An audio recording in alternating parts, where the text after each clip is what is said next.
శత్రువు బలమైన ప్రాంతంలోకి తాము మెరుపు దాడి చేసి మళ్ళీ ఎస్కేప్ అవ్వడం, హిట్ అండ్ రన్ అంటారు. కొట్టి పారిపోవడం. తర్వాత డిసెప్షన్, ఆహ్, నేను ఉత్తరంగా వెళ్తున్నానని చెప్పి దక్షిణంగా వెళ్ళడం. ఇట్లాగా అట్లాగే యాంబుష్‌లు, అంటే శత్రువుని ఒక ట్రాప్ ఏసి ఒక ఏరియాకి రప్పించి ఆ ఏరియాలో ముందే వీళ్ళు కాపు కాసి అటాక్ చేయడం.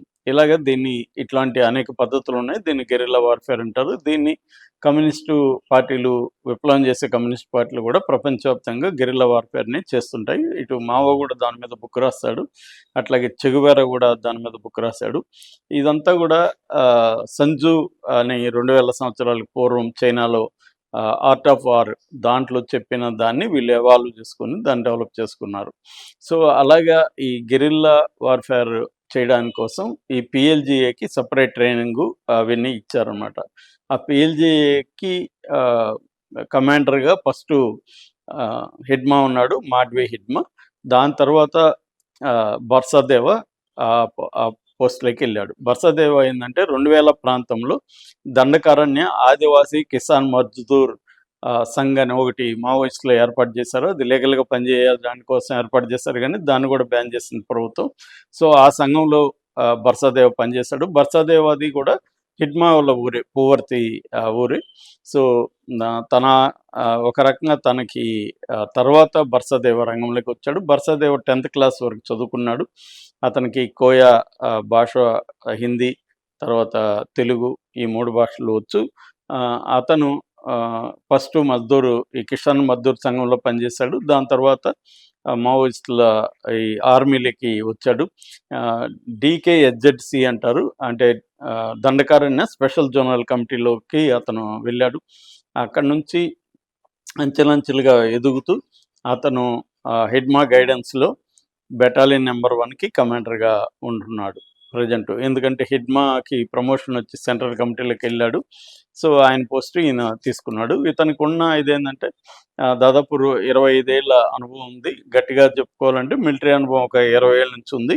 సో, తను మంచి ఆర్గనైజరు, తర్వాత మిలిటరీ ఎక్స్‌పర్టు. ముఖ్యంగా యాంబుష్‌లు చేయడంలో వందలాది మందిని ఆర్గనైజ్ చేసి అటాక్స్ చేయడంలో అతను ఎక్స్‌పర్ట్ అని చెప్తున్నారు.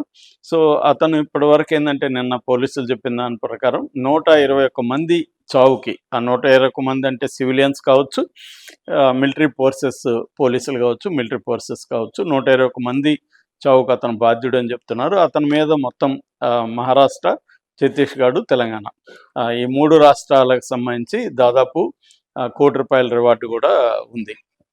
సో, అతను హిడ్మా మరణం తర్వాత అతను డిసైడ్ అయ్యాడు, మనం ముందుకు పోలేము, పోరాడడానికి మనం శక్తి సరిపోదు అనేది అతను గ్రహించి, హిడ్మా లాగా మనం ముందుకెళ్తే మనం కూడా చనిపోతామని చెప్పి అతను సరెండర్ అవ్వాలని డిసైడ్ అయ్యాడు.